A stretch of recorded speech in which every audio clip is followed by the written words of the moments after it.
Yes, good afternoon. Sino ba? Una magtatanong, Sino ba? Sino ba? Sino? Gitna, yung gitna. Bohol Chronicle, Chito Bisara. Good morning, Mr. President. Chito Bisara of the Bohol Chronicle.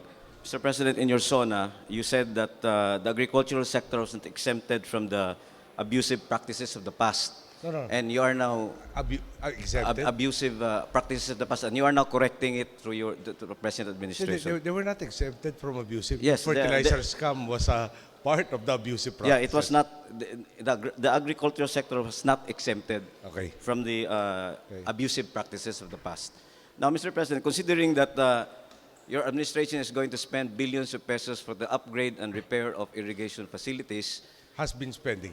yes, and considering that Bohol is host to dams worth billions of pesos and the most expensive dam that the NIA constructed, are you going to make a cost-effective review of these dams, Mr. President? I believe that the NIA, under Secretary Alcala, is already reviewing the same. Dulo po niyan, there was this intervention that it result in an improvement in the output and by how much. And can it be explained by other factors like good weather? So kung hindi natin makikita yung tama yung intervention, then the appropriate people will be facing investigations and charges as appropriate. Thank you, Mr. President. Okay. From Sunday Post, Romeo Teruel. Good morning, Mr. President. Romy Teruel from the Sunday Post. There are concerns about subjecting Panglao Bohol Airport to PPP scheme, considering its slow return on investments, especially if it is only confined to the runway. Do you have any assurance for the Boholanos that there are private partners who are willing to take on the project so that it can be bidded immediately and construction can be started immediately? Well, pinag-aaralan po lahat niyan, no? Yung sa PPP concept, pwede i-modify, pwede maging two-step. Imbis na pure PPP from the start, baka pwede natin i-source yung ODA loans kasi government can secure cheaper loans will make it more attractive to the investors, no? Basta ang overall objective is we want to support the tourism for Bohol. We want to reduce the 26% incidence of poverty. And tourism, ang tawag po namin doon, low-lying fruit, yung madali natin ma-attain. Yeah? So para mabigyan ng tugon yung suliranin ng poverty incidence, paano ba natin mapapabilis yung infrastructure na magsusuporta ng tourism venture. So today, i-review natin amongst others, tama ba yung Panglao ang gagawin nating airport? Better ba, mas mabilis ba kung expand natin yung Tagbilaran? Yung sa Panglao kasi maraming mga nag-issue, environmentalist tinatanong, yung limestone na subsoil, kaya ba isuporta? May mga studies na ginawa, sabi kaya raw. Yung Tagbilaran Airport naman, medyo matagal-tagal ng airport to, wala yung ganong issues. No? Yung parang proven na, doon assumption natin na okay siya. Yung ecological issues, magkakaroon ka siyempre ng mas maraming tubig na gagamitin dyan, may waste disposal na issue rin. Doon, gusto mo i-preserve yung pristine state ng mga beaches natin, yung tubig. Huwag natin kalimutan, yung Boracay for instance, may issues sa health, sa environment. So dito sa Tagbilaran, more or less, may portion na tinutugunan na yung mga potential na maging issue doon.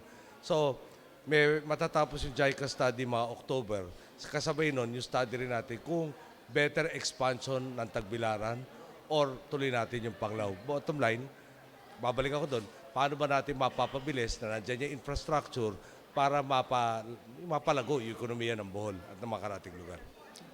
Thank you, Mr. President. Thank you. Deo de Guzman, RMN, DCXL. Sir, follow up lang po dun sa Panglao Airport. Kasi po, parang sabi niyo po pag-aaralan kung i-expand yung Panglao, ay yung Tagbilaran and Panglao.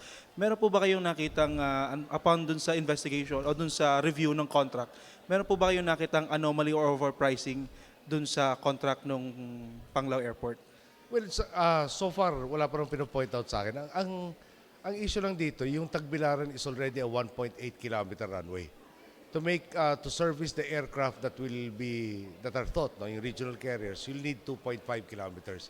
So expansion ng Tagbilaran will necessitate mga 700 meters na lang as opposed to building yung 2.5 kilometer runway for Panglao.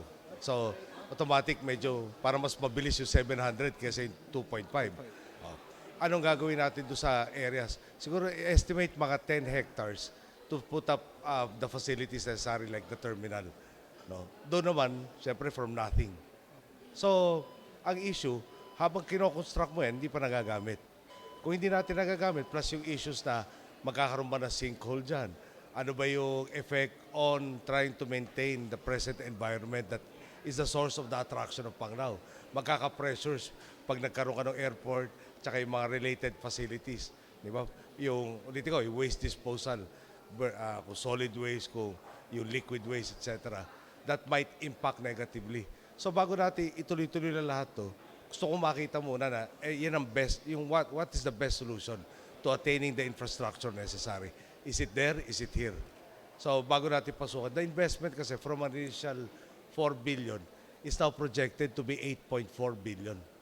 So bago naman natin gugulin yung manigurado lang tayo, itong best. Thank you, sir. Thank you. JB Arseñas, Radyo 5. Sir, good afternoon po. Reaction lang po. Kahapon po, binoycott po ng House Minority yung budget hearing at plano po nilang harangin yung proposed 2012 national budget. Kasi nga raw po ay iniipit daw po ng palasyo yung pagpapalabas ng kanilang pork barrel. Ano po yung reaction niyo, sir? Ang instructions po natin, walang mamamayan na republika ang made-deprive ng kanilang rightful share. So palagay ko po masasagot ni Secretary Abad specifically, no? Kung may nagre-reklamo, meron bang napunta sa probinsya ganito, sa bayan na ganito, may po-point out. So palagay ko hindi tama yung statement na merong siniro.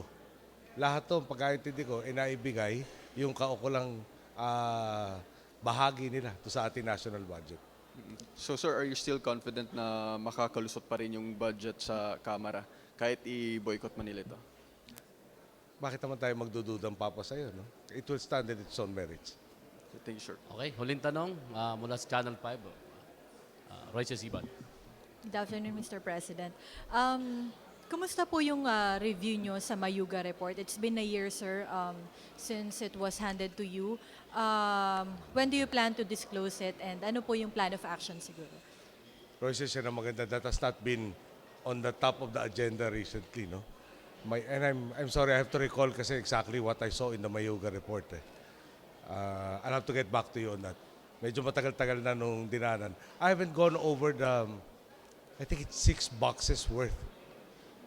No? 6 boxes worth of documents. Nakita ko lang yung parang pinaka-briefer. No? And the briefer was like 2 or 3 pages. Pero lahat ng ongoing investigations actually impinge on that. And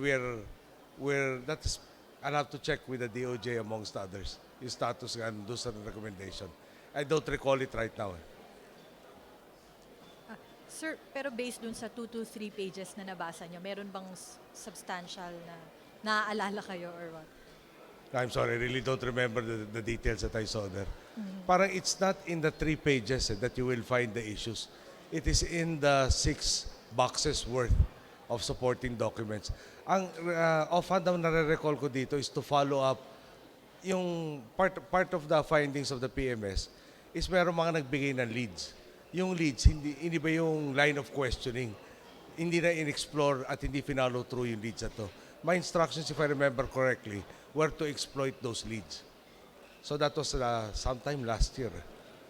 Okay, I'll have to follow that up. Sir, pwedeng another. Sige, Royces. Sir, nag-backtrack po si former COMELEC Commissioner Virgilio Garciliano. Are you convinced, sir, na merong talagang strong forces na napumigil sa kanya? Kasi kung naninindigan si Secretary Llamas na meron talagang feelers, di ba kayo duda kung anong nangyari? Bakit siya bumaligtad? Nung naglapitan po lahat ito, syempre you have to take it with a grain of salt. Kung sila yung mga allegedly nagkontsabahan dito, biglang magsasalita ngayon, ano ba sasabihin nila? Instructions ko kasi, evaluate ano ba ang information na binibigay nila. Siyempre, hindi naman namin lulunukin buong buo yung mga sinasabi nila. Tapos ito na nga ho, yung may mga feelers na pinadala, ito raw sasabihin, ngayon binabawi niya, baka 2 weeks from now, may sasabihin na naman sa panibago, hindi ho nakasalalay sa kanila yung pag-iimbestiga natin sa lahat ng mga nangyaring yun. No? At yung kung natatagalan po iba natin mga kababayan, hindi ho tayo kasi sumasakay ng basta-basta eh. No? Kailangan may prebang matibay. Kaya of that, yung 4 trucks more or less na tinitingnan natin, isa ho doon ang focus namin ngayon. And I will be severely disappointed if we will not be able to file charges by the end of this year. At least on that first truck. Na hindi kasama si Garciliano pala, if I may add. Okay. Sir, patanong lang po nila. Sir, Sige, sorry. last of the 8 Last questions. na, last na, Okay. sir. Sa Senate investigation po, inamin na daw nung may-ari nung chopper na binili ng PNP na si Mike Arroyo talaga yung may-ari nung mga ibinenta sa PNP, sir. Your comment. You have me at a disadvantage. Lumilipad ako nung nasa hearings, hindi ko napakinggan eh. At hindi ako nagko-comment doon sa hindi ko narinig. But again, if it helps, no? Di ba, parang, it's just one of them eh. It's just one of the questions or the issues that were never answered.